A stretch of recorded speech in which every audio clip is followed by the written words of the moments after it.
Peter Haas আবারও আলোচনায় Peter Haas, প্রিয় দর্শক।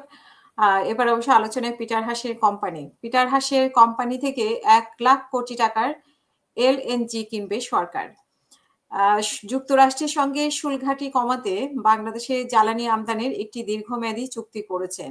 এই চুক্তির আওতায় মার্কিন কোম্পানির এক্সিলারেট এনার্জি আগামী 15 বছর ধাপে ধাপে বাংলাদেশে 1,00,000 কোটি টাকায় তরলীকৃত প্রাকৃতিক গ্যাস সরবরাহ করবে।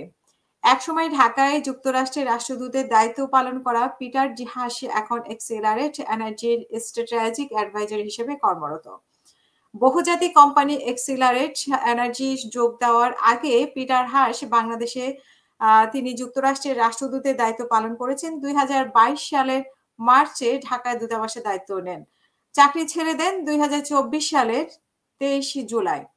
চলতি মাসের শুরুতেই পিটার হাস বাংলাদেশে আসেন। এসেই তিনি প্রথমে যান কক্সবাজার মহেশখালী অবস্থিত এক্সিলারেট এনার্জির ভাসমান এলএনজি টার্মিনালে। পরে 3 সেপ্টেম্বর তিনি পররাষ্ট্র সচিব আসাদ আলম সিয়ামের সঙ্গে সাক্ষাৎ করেন।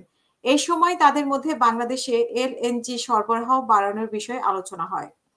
সরকারের সঙ্গে চুক্তি অনুসারে 8.5 বিলিয়ন মার্কিন ডলার 123 টাকা হিসেবে 1,04,550 কোটি টাকা এলএনজি সরবরাহ করবে এক্সিলারেট এনার্জি।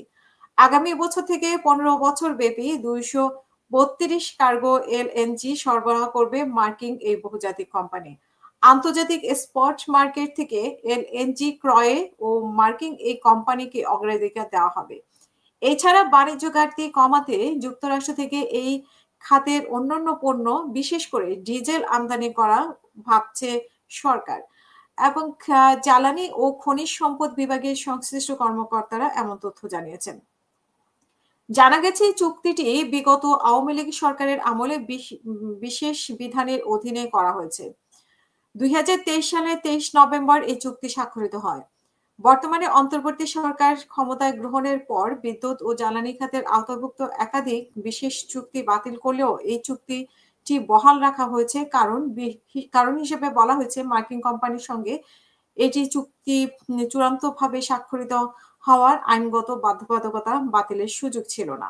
চুক্তি অনুযায়ী এক্সিলারেট এনার্জি 2040 সাল পর্যন্ত বছরের 0.85 থেকে 1 মিলিয়ন টন এলএনজি বাংলাদেশ সরবরাহ করবে। এর মধ্যে 2026 থেকে 27 সালে 28টি কার্গো আমদানি করা হবে। পরে 2028 সাল থেকে 2040 সাল পর্যন্ত 16টি কার্গো আসবে। এতে গড়ে বার্ষিক খরচে দাঁড়াবে $600 মিলিয়ন। দীর্ঘমেয়াদী চুক্তি ছাড়াও এক্সিলারেটের স্পট মার্কেট থেকেও এলএনজি সরবরাহ হবে। এ পর্যন্ত প্রায় $637 মিলিয়ন মূল্যের 16টি কার্গোর এলএনজি সরবরাহ করেছে কোম্পানিটি। ভবিষ্যতে উন্মুক্ত দরপত্রের মাধ্যমে বছরে $200 মিলিয়ন মূল্যের বেশি স্পট কার্গো সরবরাহ করার সম্ভাবনা রয়েছে বলে জানা গেছে।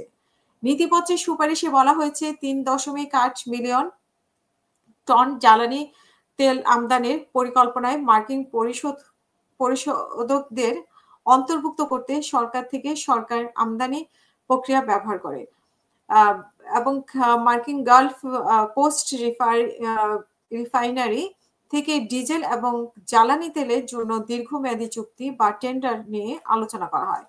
বছরে মাত্র 0.2 মিলিয়ন টন মার্কিন উৎস থেকে প্রাপ্ত ডিজেল অন্তত উপকারী হবে। একইভাবে বাংলাদেশে ক্রমবর্ধমান এলপিজি চাহিদা মেটাতে মার্কিন সরবরাহকারীদের সঙ্গে এলপিজি কার্গোর জন্য টেন্ডার শুরুর জন্য সুপারিশ করা হয়েছে। এটি সূত্র বলা হয়েছে, যদিও ইত্তেফাকে এই সূত্রটি ইত্তেফাকি নিউজটি করেছে, কিন্তু সূত্র বলা হচ্ছে কালবেলা।